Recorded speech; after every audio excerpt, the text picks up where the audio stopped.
Hello everyone, good evening. आप सभी का बहुत बहुत स्वागत है आपके अपने यूट्यूब चैनल आदर्श आईएएस एकेडमी पर। तो आज फिर से हम 30 नए क्वेश्चंस के साथ में आपके सामने हैं और इनको हम डिस्कस करेंगे। ये भी एक बहुत इम्पॉर्टेंट टॉपिक है आपका जितने भी डिसऑर्डर हैं, है ना। ये जो टॉपिक एक आपका दिया हुआ है मानसिक व्यवहार संबंधी समस्याएं। ओके, तो मानसिक व्यवहार संबंधी समस्याएं ये एक इम्पॉर्टेंट टॉपिक है। यहाँ से ग्रेड 2 में हर बार ही पूछा गया है और चूंकि ये टॉपिक आपके सिलेबस में मेंशन है तो ऑब्वियस सी बात है कि यहाँ पर भी पूछा जाएगा। ओके, तो प्लीज आप लोग ध्यान से आंसर कीजिए और अगर कहीं पर कोई प्रॉब्लम हो रही है तो आपको क्या करना है, आप है ना कमेंट बॉक्स में लिख करके भेज दीजिए कि मुझे ये प्रॉब्लम है, ये नहीं समझ में आया है, तो वो मैं आपको करा दूंगी। ठीक है, कमेंट जरूर करके जाया करो कि कितने क्वेश्चंस आपने बनाए हैं, कितने क्वेश्चंस आपसे नहीं बने, कौन से पोर्शन में आपको दिक्कत हो रही है ना। और लाइक भी कर दिया करो अगर आपको पसंद आता है तो। Good evening everyone. चलिए, तो पहला क्वेश्चन आपके सामने और आपको यहाँ पर आंसर करना है। What is the full name of PTST? PTST का पूरा नाम क्या है? ऑप्शन है आपके post traumatic stress disorder. Option number B है प्री ट्रॉमेटिक स्ट्रेस डिसऑर्डर।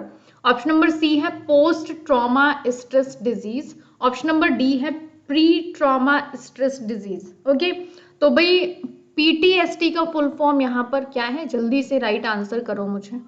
है पीटीएसटी का फुल फॉर्म क्या है? हाँ, तो करेक्ट आंसर यहाँ पर आपका हो जाएगा ए, पोस्ट ट्रोमैटिक स्ट्रेस डिसऑर्डर, है ना, जिसे हिंदी में हम जानते हैं पर अभिघातज तनाव विकार के नाम से। ठीक है, तो ये है पोस्ट ट्रोमैटिक स्ट्रेस डिसऑर्डर। इसमें क्या होता है, जीवन के बाद के वर्षों में या कभी भी लाइफ में कोई भी आपको सदमा लग जाए या कोई भी अननेसेसरी अनएक्सपेक्टेड घटना घट जाती है जो आपका दिमाग झेल नहीं पाता है, तो और फिर आप ट्रॉमा में चले जाते हैं और फिर आपको इनसे जुड़े बुरे सपने आते हैं, फ्लैशबैक आते हैं। तो ए करेक्ट आंसर होगा पीटीएसडी का जो पूरा नाम है। ओके, अगला क्वेश्चन देखो और आंसर करो भाई। क्लास्ट्रोफोबिया संलग्न स्थानों का एक डर है, मतलब इसका एक उदाहरण है इनक्लोज्ड जो प्लेसेस होते हैं, लाइक लिफ्ट में कोई बंद हो जाए या रूम में छोटे से कोई बंद हो जाए, किसी बॉक्स में कोई बंद हो जाए। ओके, तो कोई गाड़ी में बंद हो जाए। तो ऑप्शन है आपके ग्लोबल डेवलपमेंटल डिले, वैश्विक विकास में देरी, या बी जुनूनी बाध्यकारी विकार, या सी तनाव विकार, या फोर्थ ऑटिज्म। तो क्लास्ट्रोफोबिया संलग्न स्थानों का एक डर है, ये किसका उदाहरण है? जल्दी से आंसर करके बता दो।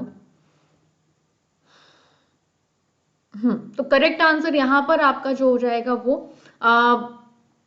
कहाँ गया, हाँ थर्ड राइट आंसर होगा। एंजाइटी डिसऑर्डर है, तनाव विकार है। क्लास्ट्रोफोबिया में क्या होता है, जैसे कि हम किसी लिफ्ट में बंद हो गए तो एकदम सफोकेशन जैसे होना स्टार्ट हो जाती है, दम घुटना शुरू हो जाता है, एकदम से, है ना, स्ट्रेस स्टार्ट हो जाता है, एंजाइटी आने लगती है। तो ये एक आपका एंजाइटी डिसऑर्डर है। राइट आंसर आपका यहाँ पर थर्ड हो जाएगा।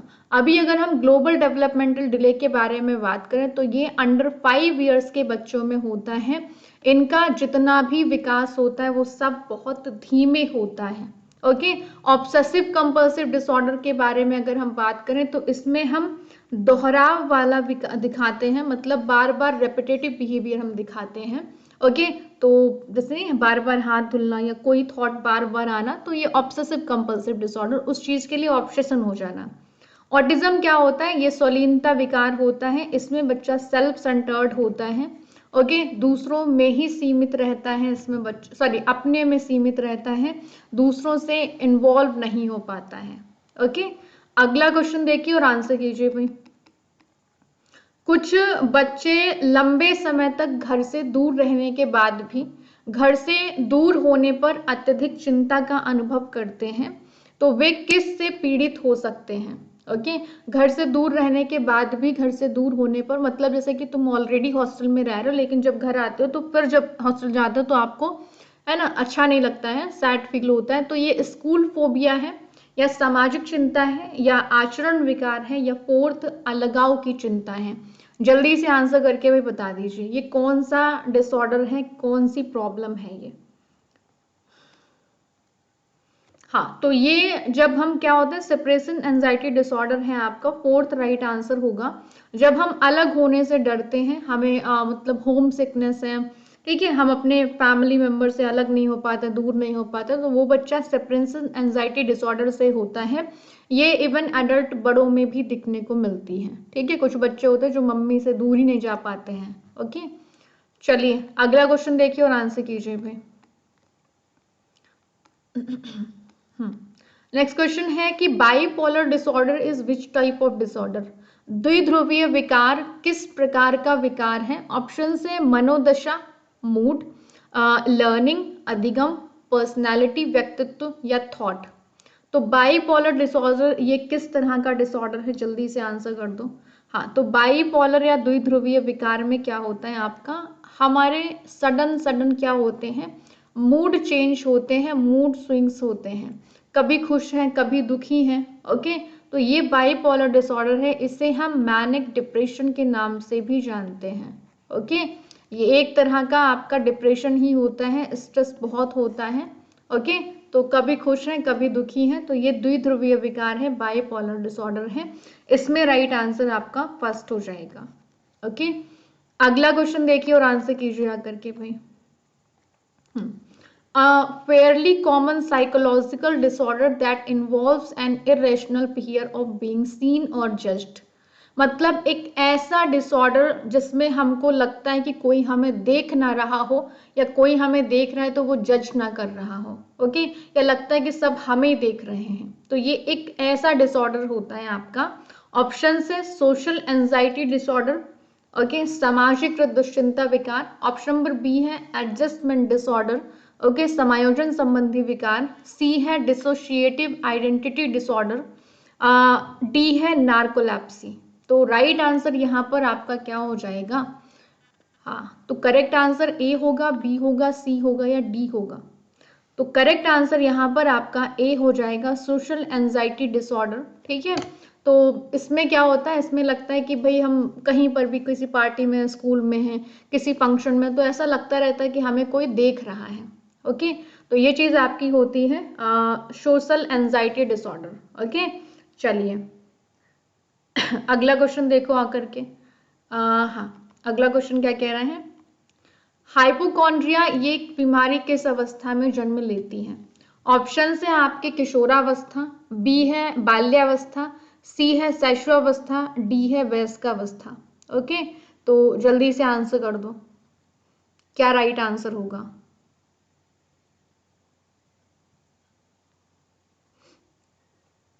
ए हाइपोकॉन्ड्रिया ये कौन सा आपका बीमारी है? राइट आंसर यहाँ पर क्या हो जाएगा? हाँ, तो हाइपोकॉन्ड्रिया ये जो बीमारी है आपकी, ये एडल्टहुड में होती है। अब आप मुझे ये आंसर करके बताएंगे कि हाइपोकॉन्ड्रिया बीमारी में होता क्या है ना? तो कमेंट में जल्दी से लिखो, मैं वेट कर रही हूँ आपके आंसर्स का। जल्दी बता दो भाई, हाइपोकॉन्ड्रिया बीमारी में क्या होता है? बताओ बताओ बताओ।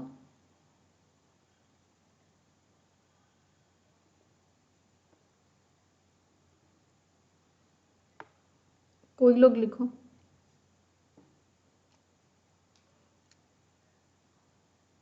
नहीं पता? हाँ, हाइपोकॉन्ड्रिया बीमारी जैसे नहीं, बड़े लोग होते हैं उनको लगता है कि हम बस बीमार ही रह रहे हैं, है ना? रोगी होने का हमेशा जो भ्रम रहता है ना कि बस बीमार हैं हम, है ना? तो जरा सा ही कुछ हुआ ना तो लगता रहता है कि हम रोगी हैं, हम बीमार हैं, हमको कोई बीमारी है, पकड़े हुए हैं। तो ये हाइपोकॉन्ड्रिया आपका होता है, ये बीमारी एडल्टहुड में आती है, वयस्क अवस्था में आती है। ओके, अगला क्वेश्चन देखो और आंसर करो। एक नई पहचान को धारण कर लेना और अपनी पहचान को याद ना कर पाना, ये किस प्रकार का मानसिक विकार है? मतलब अपनी पर्सनालिटी को भूल गए हैं और एक नई पर्सनालिटी को, हमने एक नई आइडेंटिटी को क्या कर एक्वायर कर लिया है।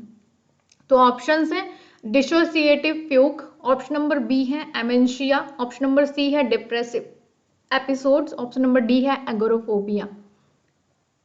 तो एक नई पहचान को धारण कर लेना और अपनी पुरानी पहचान को याद ना कर पाना, है ना? बेसिकली वो समझ लो कि भाई हमने याददाश्त ही खो दी है। ओके, तो इसे हम किस नाम से जानते हैं? हाँ, तो ये आपका होता है डिसोशिएटिव फ्यूग के नाम से जानते हैं। ए करेक्ट आंसर होगा। जब हम अपनी याददाश्त को है ना भूल गए हैं, एक नई पर्सनालिटी को हमने धारण कर लिया और पुरानी पर्सनालिटी को इवन हम भूल गए एकदम। ओके, क्या हुआ था पहले, क्या चीजें हुई थी, वो दिमाग से निकल गई। चलिए अगला क्वेश्चन देखिए और आंसर कीजिए। सुखद और अप्रिय मतलब सुखद और दुखद, ओके, दोनों प्रकार की जो भावनाएं आपकी होती हैं किसके साथ में जुड़ी होती हैं? ऑप्शन है द्विदृष्टिकोण, परिहार, संघर्ष, double approach, avoidance, conflict. Please class को शेयर कर दीजिए दोस्तों के साथ में, ओके, और लाइक कर दो अगर पसंद आ रहा हो तो। बी है परिहार, परिहार संघर्ष, अवॉइडेंस, अवॉइडेंस कॉन्फ्लिक्ट। सी है अप्रोच, अप्रोच कॉन्फ्लिक्ट, दृष्टिकोण, दृष्टिकोण संघर्ष। ऑप्शन नंबर डी है अप्रोच, अवॉइडेंस, कॉन्फ्लिक्ट, दृष्टिकोण, परिहार, संघर्ष। तो भाई सुखद मतलब हम एक चीज करना चाहते हैं और एक चीज नहीं करना चाहते हैं, ठीक है, तो ये कौन सा है आपका, बताओ। हाँ, जब हम कोई चीज करना चाहें तो ऑप्शन कौन सा राइट होगा, फर्स्ट, सेकंड, थर्ड, फोर्थ? तो करेक्ट आंसर यहाँ पर आपका फोर्थ हो जाएगा। जब हम कोई एक चीज करना चाहते हैं और एक चीज नहीं करना चाहते हैं। एग्जाम्पल कौन देगा इसका भाई? जैसे कि मान लो हम बढ़िया वाइट कपड़े भी पहन करके चले जाएं शादी में और दाग भी ना लगे, है ना, तो ये चीज आपकी होती। एक चीज हम करना चाहते हैं और एक चीज हम नहीं करना चाहते हैं। दृष्टिकोण में क्या होता है, मतलब अप्रोच में क्या होता है, हम दोनों चीजें करना चाहते हैं। मान लीजिए इस टाइम पे सीडीपी की भी क्लास चल रही है और हिंदी की भी क्लास चल रही हो, तो आप यहाँ पर क्या चाहोगे कि भाई आप है ना ये भी कर लो वो भी कर लो, लेकिन फिर कॉन्फ्लिक्ट क्रिएट होगा, किसी एक को ही करना पड़ेगा। ओके, तो अप्रोच कॉन्फ्लिक्ट। अवॉइडेंस जहां पर आप दोनों ही चीजें नहीं करना चाहते हैं। एग्जाम्पल, आप पढ़ना भी नहीं चाहते और आप फेल भी नहीं होना चाहते हैं। ओके, डबल अप्रोच अवॉइडेंस का मतलब है कि दो चीजें जब हम नहीं करना चाहें, दो चीजें जब हम करना चाहें, ठीक है। चलिए, तो करेक्ट आंसर आपका यहाँ पर फोर्थ हो जाएगा। अगला क्वेश्चन देखो भाई, कर्ट लेविन की फील्ड थ्योरी किसके साथ में जुड़ी हुई है? ऑप्शन है मानसिक विकार के साथ में, या बी मानसिक द्वंद्व के साथ में, या सी अधिगम अक्षमता के साथ में, या डी आवश्यकता आपूर्ति के साथ में। तो कर्ट लेविन की फील्ड थ्योरी किसके साथ में जुड़ी हुई है, जल्दी से आंसर करके बता दीजिए। हाँ, तो राइट आंसर यहाँ पर आपका हो जाएगा क्या, मानसिक द्वंद्व, मेंटल कॉन्फ्लिक्ट, है ना, जो प्लस माइनस अप्रोच आपकी है वो दी हुई है इनकी। हाँ, तो मेंटल कॉन्फ्लिक्ट भी राइट आंसर होगा इनकी जो फील्ड थ्योरी है। ओके, जैसे हम क्षेत्र या तलरूप सिद्धांत के नाम से जानते हैं, तो कर्ट लेविन के लिए राइट आंसर यहाँ पर आपका बी हो जाएगा। अगला क्वेश्चन देखो आकर के, किसी व्यक्ति को मनोविज्ञान और हिंदी दोनों प्रथम प्रिय है, मतलब दोनों ही फेवरेट सब्जेक्ट हैं आपके, लेकिन दोनों की कक्षा का समय एक समान है, सेम टाइम पे होती, दोनों क्लास 5 बजे होती हैं। अब किसी एक को त्यागना पड़े या त्यागना स्वीकारना किस प्रकार का मानसिक द्वंद्व है? ऑप्शन है आपके अप्रोच कॉन्फ्लिक्ट है, या जैसे हिंदी में हम कहते हैं उपागम द्वंद्व, ठीक है, या आपका उपागम परिहार अप्रोच अवॉइडेंस कॉन्फ्लिक्ट है, या अवॉइडेंस यानी कि परिहार कॉन्फ्लिक्ट है। ओके, तो भाई नन ऑफ दीज, या इनमें से कोई नहीं। तो किसी व्यक्ति को मनोविज्ञान और हिंदी दोनों प्रथम प्रिय है, लेकिन दोनों की कक्षा का समय एक समान है, अतः किसी एक को त्यागना। ओके, तो यहाँ पर आपका क्या राइट आंसर हो जाएगा भाई? हाँ जी, तो करेक्ट आंसर इस क्वेश्चन का हो जाएगा कहाँ गए, दोनों चीजें आप करना चाहते हैं। जब हम दोनों चीजें करना चाहें तो मतलब कि पॉजिटिव है ना, तो राइट आंसर ए हो जाएगा अप्रोच कॉन्फ्लिक्ट। जब हम एक चीज करना चाहें एक चीज नहीं करना चाहें, जब हम दोनों ही चीजें नहीं करना चाहें। ओके, अगला क्वेश्चन देखो और आंसर करो भी। किसी व्यक्ति के सामने दो विवाह के प्रस्ताव हैं, ओके, और एक लड़की अमीर है परंतु पढ़ी लिखी नहीं है, दूसरी लड़की गरीब है परंतु पढ़ी लिखी है। निम्न में से ये किस प्रकार के मानसिक द्वंद्व के साथ में जुड़ा हुआ है? ओके, ऑप्शन से मल्टीपल अप्रोच अवॉइडेंस है, या अवॉइडेंस है, या C double approach avoidance conflict है, या अप्रोच अवॉइडेंस कॉन्फ्लिक्ट है। हिंदी में बोले तो बहु उपागम द्वंद्व है, सॉरी बहु उपागम परिहार है, या सिर्फ परिहार परिहार है, या द्वि उपागम परिहार द्वंद्व है, या यहाँ पर उपागम परिहार द्वंद्व है। तो राइट आंसर यहाँ पर देखो, दो प्रवाह प्रस्ताव हैं, अब दोनों करना चाह रहे हैं, दोनों में कंफ्यूजन है भाई, है ना। तो क्या राइट आंसर हो जाएगा? हाँ, तो करेक्ट आंसर यहाँ पर आपका सी हो जाएगा, double approach avoidance conflict. Okay, अगला क्वेश्चन देखो और आंसर करो आकर के। कॉन्फ्लिक्ट शब्द की खोज सबसे पहले किसने करी है ना।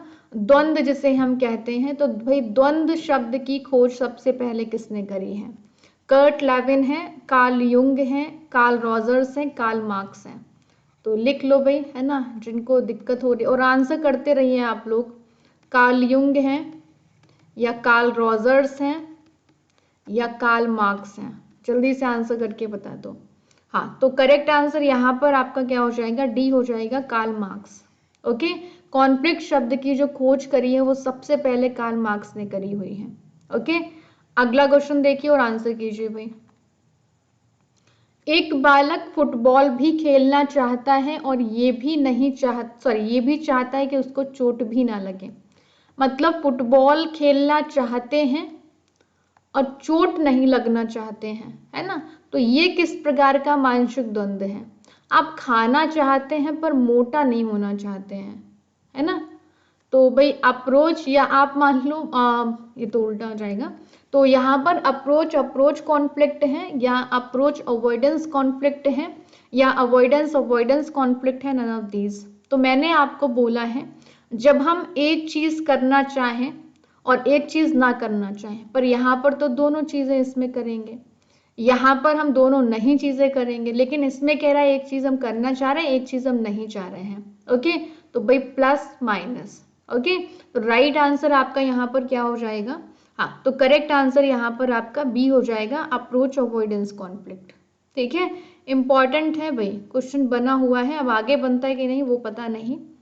चलिए अगला क्वेश्चन देखो आकर के भाई।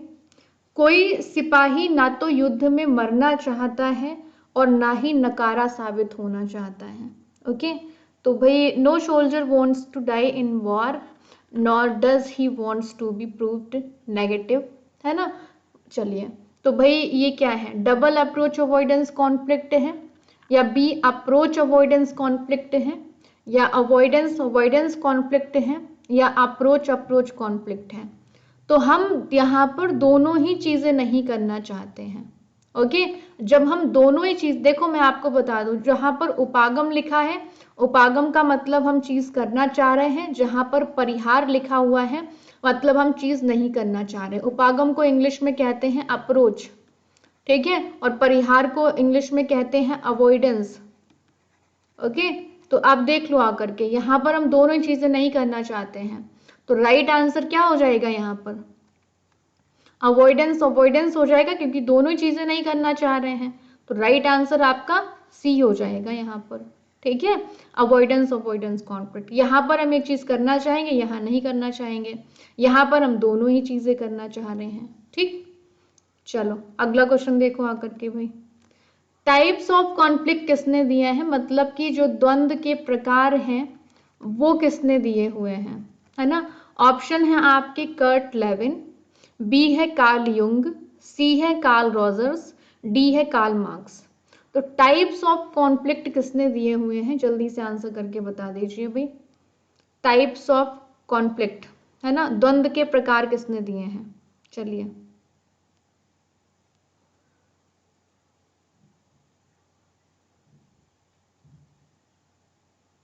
तो करेक्ट आंसर यहाँ पर आपका हो जाएगा कर्ट लेविन, ए राइट आंसर हो जाएगा, इन्होंने दिया हुआ है। ओके, कार्ल युंग आप लोग जानते हैं, इन्होंने व्यक्तित्व का अभिमुखी सिद्धांत दिया हुआ है। कार्ल रॉजर्स के बारे में बात करें तो ये मानवतावादी अप्रोच में आते हैं। ओके, व्यक्तित्व की। कार्ल मार्क्स ने आपको क्या दिया हुआ? इन्होंने कर्ट लेविन, है ना, सब इन्होंने डेवलप किया हुआ है कर्ट लेविन को। ओके, चलिए, तो मतलब जो कॉन्फ्लिक्ट, कर्ट लेविन को नहीं, सॉरी दिमाग कहाँ चल रहा है, कॉन्फ्लिक्ट को जो वर्ड है वो सबसे पहले यूज किया है कार्ल मार्क्स ने। ठीक है, कर्ट लेविन को डेवलप किया, मतलब हद है। चलो आ जाओ, अगला क्वेश्चन देखो और आंसर करो। एक न्यूरोलॉजिकल स्थिति जो एक न्यूरोलॉजिकल स्थिति जो मस्तिष्क की जानकारी भेजने, प्राप्त करने और संसाधित करने की क्षमता को प्रभावित करती है। ठीक है, तो भाई इसे क्या कहेंगे? अधिगम अक्षमता कहेंगे, मनोविकार कहेंगे, मानसिक मंदता कहेंगे, या उपरोक्त में से कोई नहीं। एक न्यूरोलॉजिकल स्थिति जो मस्तिष्क की जानकारी भेजने, प्राप्त करने, संसाधित करने की क्षमता को प्रभावित करती है। ठीक है, तो भाई इसे हम क्या कहेंगे बताओ? तो ये वही हो गई ना, डिसलेक्सिया, डिस्कैल्कुलिया, डिस्ग्राफिया, है ना।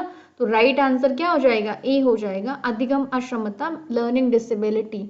मेंटल डिसऑर्डर जो मानसिक विकार हमारे होते हैं वो होते हैं मेंटल डिसेबिलिटी। मंदता मतलब जो मंद बुद्धि, पढ़ने लिखने योग्य नहीं होना। ओके, अगला क्वेश्चन देखो आकर के भी। परवरिश के प्रकार किसने बताए हैं? है ना, जो टाइप्स ऑफ पेरेंटिंग स्टाइल हैं वो किसने बताए हैं? तो डियाना बॉम्ब्रेन ने बताए हैं, कार्ल मार्क्स ने बताए हैं, जोएल एम मोरैको ने बताए हैं, लीजा मिलब्रैंड ने बताए हैं।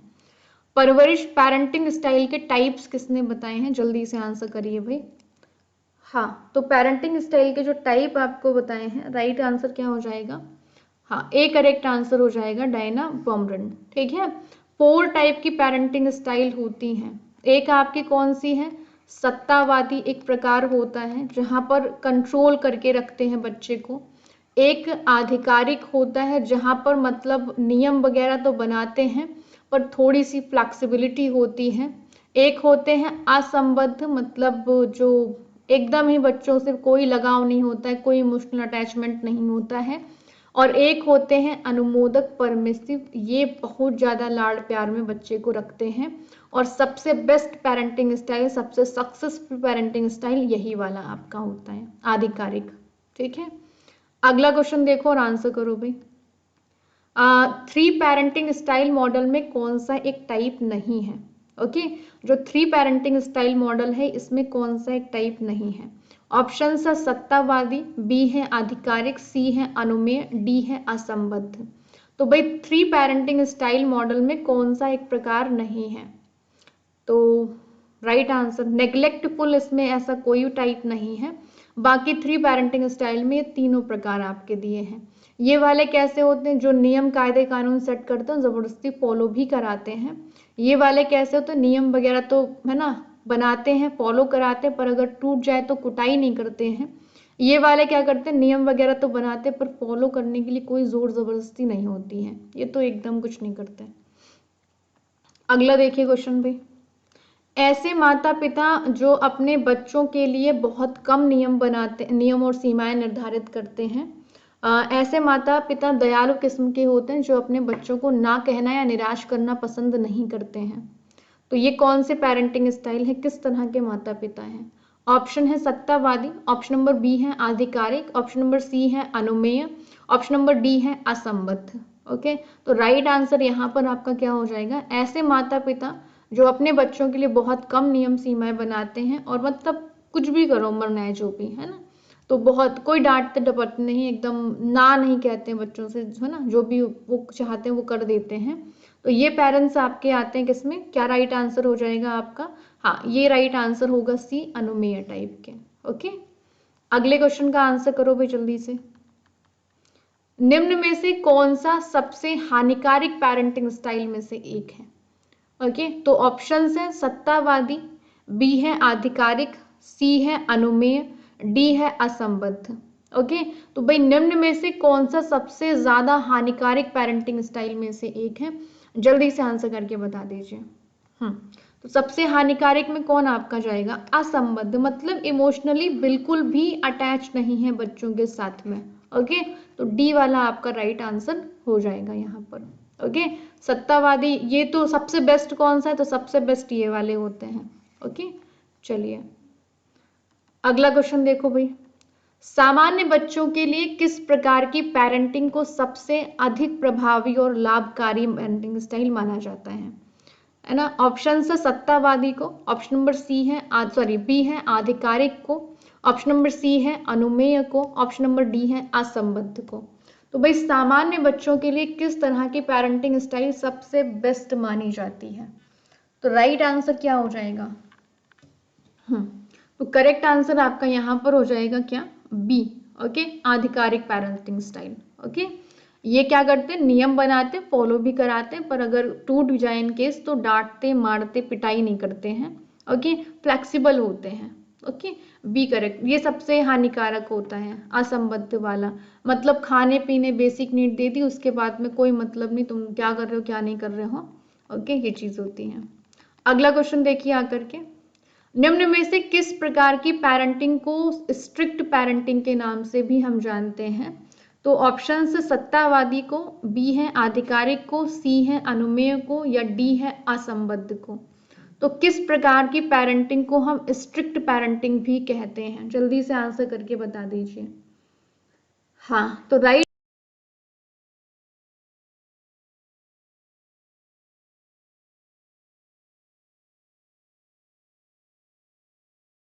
ठीक है। ओके, ताकि वो लोग भी लाभ उठा सकते हो। और लाइक जरूर करके जाया करो क्लास को, है ना। लाइक जरूर किया करो और सब्सक्राइब कर लो चैनल को, बेल आइकन प्रेस कर लो, ठीक है। एमपीरेट की ईवीएस और हिंदी वगैरह यहाँ पर भी कराई जा रही, तो आप उनको भी कवर कर सकते हैं। ओके, चलिए अगला क्वेश्चन देखिए आकर के। बाकी आप लोग मुझे अनअकैडमी लर्निंग ऐप पर फॉलो कर सकते हैं, दोपहर के 12 बजे क्लास होती है, फ्री क्लास। बाकी फुल कंप्लीट कोर्स आपको मिलते हैं, जो बैच कोर्स होते हैं वो अनअकैडमी लर्निंग ऐप पर, ठीक है। फुल थ्योरी कोर्स आपको मिलता है सिलेबस के अकॉर्डिंग। ओके, चलिए, तो हाँ, हेलीकॉप्टर पेरेंटिंग सबसे पहले किसने यूज किया है? ऑप्शन है डॉक्टर हेम जेनोट ने, या जोएल ए मोरैको ने, या सी है लीजा मिलब्रेंड ने, या डी है डायना बॉमरेंड ने। तो हेलीकॉप्टर पेरेंटिंग भी एक आपकी होती है, ठीक है। बहुत फ्लेक्सिबल टाइप के होते हैं ये लोग भी। तो राइट आंसर यहाँ पर क्या हो जाएगा?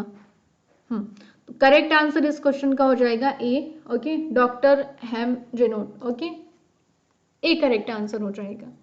अगला क्वेश्चन देखिए और आंसर कीजिए भाई। What is the full form of ODD? Okay, ODD का फुल फॉर्म क्या है, पूरा नाम क्या है? तो अपोजिशनल डिफेंड डिसऑर्डर, या ओरल डिफेंड डिसऑर्डर, या सी है ऑब्सेसिव डिफेंड डिजीज, या नन ऑफ दीज। तो जल्दी से आंसर कर दीजिए भाई मुझे। अपोजिशनल डिफेंड डिसऑर्डर, है ना, या ओरल डिफेंड डिसऑर्डर, या ऑब्सेसिव डिफेंड डिसऑर्डर। तो ओडीडी का फुल फॉर्म क्या है? जल्दी से बता दो भाई।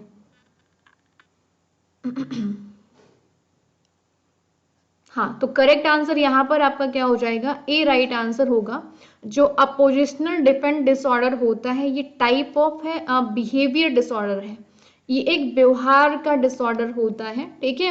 It is mostly diagnosed in childhood, मतलब बाल्यावस्था में ये सबसे ज्यादा डायग्नोसिस किया जाता है, पाया जाता है, ठीक है। जो बच्चे ओडीडी यानी कि अपोजिशनल डिफेंड डिसऑर्डर से ग्रसित होते हैं, वो बिल्कुल भी कोऑपरेटिव नहीं होते हैं, ठीक है। एकदम अपने दोस्तों वगैरह के साथ में बिल्कुल कोई मतलब नहीं रखते हैं, टीचर्स या पेरेंट के साथ में। ओके, हाँ, तो ये चीजें आपकी होती हैं। ये बहुत ट्रबल करते हैं खुद को भी, ठीक है, और दूसरों को भी। ओके, चलिए, तो ये आपका एक बिहेवियर टाइप का डिसऑर्डर होता है, व्यवहार विकार होता है, चाइल्डहुड में ज्यादा पाया जाता है। अगला क्वेश्चन देखिए आकर के, how many types of dissociative disorder, है ना। डिसोशिएटिव डिसऑर्डर के कितने प्रकार होते हैं? जल्दी से आंसर करके भाई बता दो। जो डिसोशिएटिव है ना, जो हम एकदम कट जाते हैं पर्सनालिटी, है ना, उसके साथ में जुड़ा हुआ है, 2 3 4 5। तो भाई 4 प्रकार होते हैं डिसोशिएटिव डिसऑर्डर के। कौन कौन से हैं लिख देती हूँ। एक है आपका आइडेंटिटी डिसऑर्डर, ठीक है, पहचान विकार। एक है फ्यूग, जब हम अपनी पर्सनालिटी को छोड़ करके दूसरे की पर्सनालिटी को अपना लेते हैं और अपनी बिल्कुल भूल जाते हैं। एक है डीपर्सनलाइजेशन, ठीक है, इसमें क्या होता है, व्यक्ति वास्तविकता के साथ में एकदम कट जाता है और काल्पनिक दुनिया में खोया रहता है। एक है आपका एमेंशिया। एमेंशिया में क्या होता है, आंसर करके बताओ भाई जल्दी से। चलो, अगला आपका क्वेश्चन है, एक सेकेंड रुको, वेट वेट वेट, ठीक है, हाँ जी, चलो। तो पठन संबंधी विकार आपका कौन सा है ना। डिसलेक्सिया है, डिस्प्रैक्सिया है, डिस्ग्राफिया है, या डिस्कैल्कुलिया है। जल्दी से आंसर कर दो कि पठन संबंधी विकार कौन सा है यहाँ पर। हाँ, तो पठन संबंधी विकार कौन सा हो जाएगा, जल्दी बता दो। डिसलेक्सिया, या क्या है, डिस्प्रैक्सिया, डिस्ग्राफिया, डिस्कैलकुलिया, जल्दी से आंसर कर दो। हाँ, तो डिसलेक्सिया हो जाएगा। ठीक है, रीडिंग डिसेबिलिटी है आपकी कौन सी, डिसलेक्सिया। डिस्प्रैक्सिया के बारे में बताइए जल्दी से, डिस्प्रैक्सिया के बारे में बता दो क्या होता है। हम सूक्ष्म गतिक कौशल संबंधी विकार है ना। हाँ, तो ये आपका हो जाता है क्या, डिस्प्रैक्सिया। अब अगर हम बात करें यहाँ पर क्या कहते हैं डिस्ग्राफिया के बारे में, तो राइटिंग डिसऑर्डर होता है आपका डिस्ग्राफिया। डिस्कैलकुलिया के बारे में अगर हम बात करें तो ये मैथमेटिकल डिसऑर्डर होता है। ओके, चलिए तो अगला क्वेश्चन देखते हैं हम लोग। एक सेकेंड। तो attention deficit hyper activity disorder कितने प्रकार होते हैं, है ना। मतलब जो बच्चा ध्यान नहीं लगा पाता है, कॉन्सेंट्रेट नहीं कर पाता है, हाइपर एक्टिव बहुत होता है, कितने टाइप होते हैं इसके। हाँ, तो राइट आंसर आपका यहाँ पर क्या हो जाएगा, 3, 4, 2 या डी नन ऑफ दीज। कितने टाइप होते हैं भाई attention deficit hyper active disorder के। हाँ, तो 3 प्रकार आपके होते हैं यहाँ पर। कौन कौन से 3 प्रकार हैं, एक टाइप होता है इन अटेंटिव, है ना, जब बच्चा ध्यान नहीं देता है, बिल्कुल भी अटेंशन नहीं दिखाता है ना। एक आपका होता है hyper active impulsive type, hyper active impulsive type. ठीक है, ये मतलब खड़े हैं, कहीं इधर दौड़ रहे, कहीं उधर कूद रहे हैं, कहीं कहीं चढ़ रहे हैं, बात खूब कर रहे हैं, इंटरप्ट कर रहे हैं बीच बीच में। ओके, तो ये चीजें आपकी होती हैं। एक आपका टाइप कौन सा हो जाएगा जल्दी से बता दो, है ना। एक होता है कंबाइंड टाइप, ठीक है, मिक्स। ओके, ये वाले मोस्टली ADHD टाइप के जो होते हैं, ये दोनों टाइप के इनमें प्रॉब्लम होती हैं। ठीक है, तो ये चीज हो गई। तो ये थे आपके आज के क्वेश्चंस। ओके, उम्मीद करते हैं कि ये सेशन आपको पसंद आया होगा। फिर हम लोग मिलेंगे कल एक नए टॉपिक के साथ में। तब तक के लिए bye bye, take care, wish you all the best. अपना अपना ध्यान रखिए, गुड नाइट। चैनल को सब्सक्राइब कीजिए, सेशन को लाइक कीजिए और दोस्तों के साथ में शेयर जरूर कर दीजिए। Thank you, bye bye.